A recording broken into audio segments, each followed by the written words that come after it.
सध्या स्थितीमध्ये जवळजवळ आपल्याकडं 80 ते 90% भुईमुगाची लागवड झालेली आहे. मोठ्या प्रमाणात यावर्षी आपल्याकडं भुईमुगाची पेरणी झालेली आहे. कारण आपल्याकडं खरीपचं जे सीझन आहे, पाऊस कमी पडल्यामुळं खरीपाचं जे सीझन आहे हे फेल गेलेलं आहे. बऱ्याच शेतकऱ्यांकडं मागून अवकाळी पाऊस पडला, त्याच्यामुळं तुरी पण फेल गेल्या.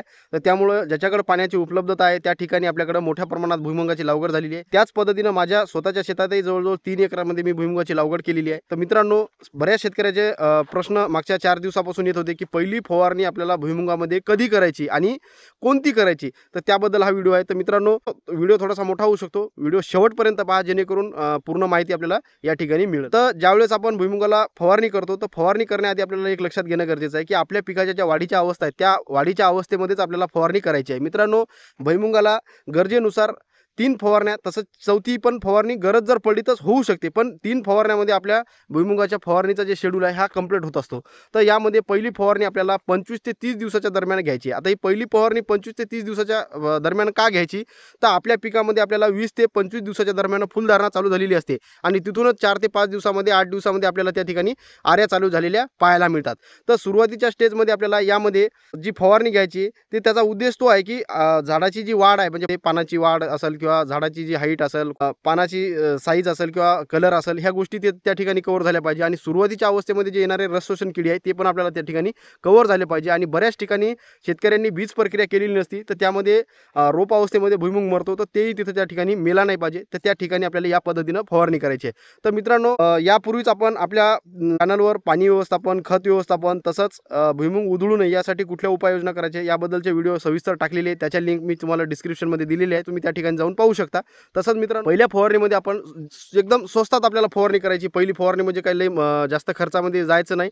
तर पहिल्या फवारणीमध्ये आपल्याला मोनोक्रोटोफॉस आपल्याला 25 ते 30 ml प्रति 10 लिटरच्या पंपासाठी घेऊन आपल्याला या ठिकाणी या कीटकनाशकाची फवारणी करायची आहे. मित्रांनो, या कीटकनाशकामुळं याच्यामध्ये सुरुवातीच्या स्टेजमध्ये येणारे जे रस शोषण किडी आहे, तर ह्या किडी आपल्याला या ठिकाणी कव्हर झालेल्या पाहायला मिळतात.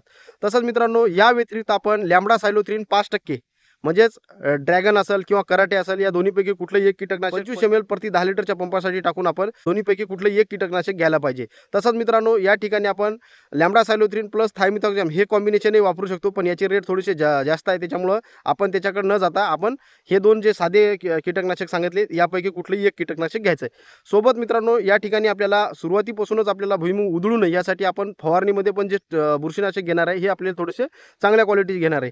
तर यामध्ये आपण पहिलं बुरशीनाशक जे आहे हे की मेटॅलॅक्झिल प्लस मँकोजेब असलेलं जे मॅनॅक्स असेल, किंवा बऱ्याच कंपन्याकडे, काही कंपन्याकडे रेडोमिल नावानं आहे किंवा काही कंपन्याकडे संचार नावानं आहे, बऱ्याच कंपन्याकडे हे प्रोडक्ट उपलब्ध आहे.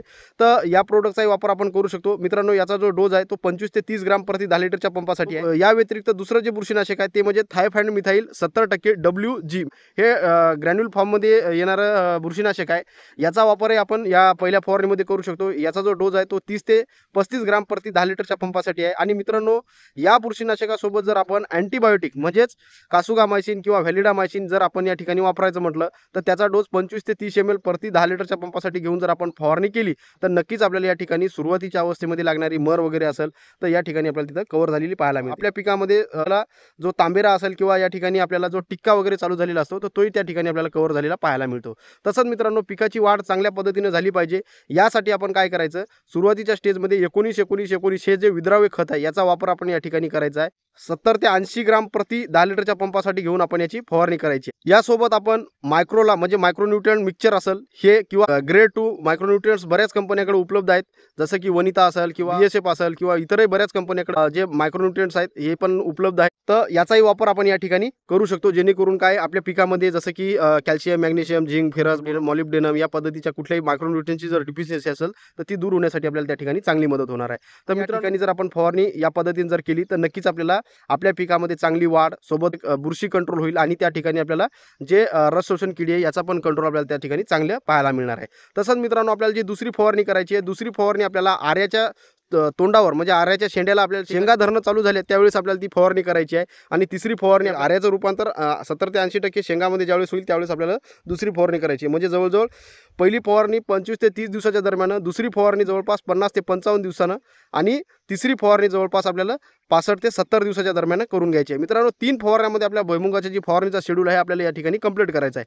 तसंच मित्रांनो बऱ्याच शेतकऱ्यांचा प्रश्न असा होता की आपण जे बेडवर भुईमुग लावलेले आहेत, या बेडवरच्या भुईमुगासाठी वॉटर सोल्युबल कशा पद्धतीने द्यायचं आहे, तर त्याचाही सेपरेट व्हिडिओ मी चॅनलवर टाकणार आहे. त्यासाठी हे चॅनल सबस्क्राईब करून ठेवा. व्हिडिओ जर आवडला तर आपले जे भुईमुग उत्पादक शेतकरी त्यांच्यापर्यंत हा व्हिडिओ पाठवा, जेणेकरून त्यांना त्यांच्या शेतामध्ये पहिल्या फवारणीचं व्यवस्थापन करण्यासाठी त्यांना चांगली मदत होऊ शकते. मित्रांनो, धन्यवाद.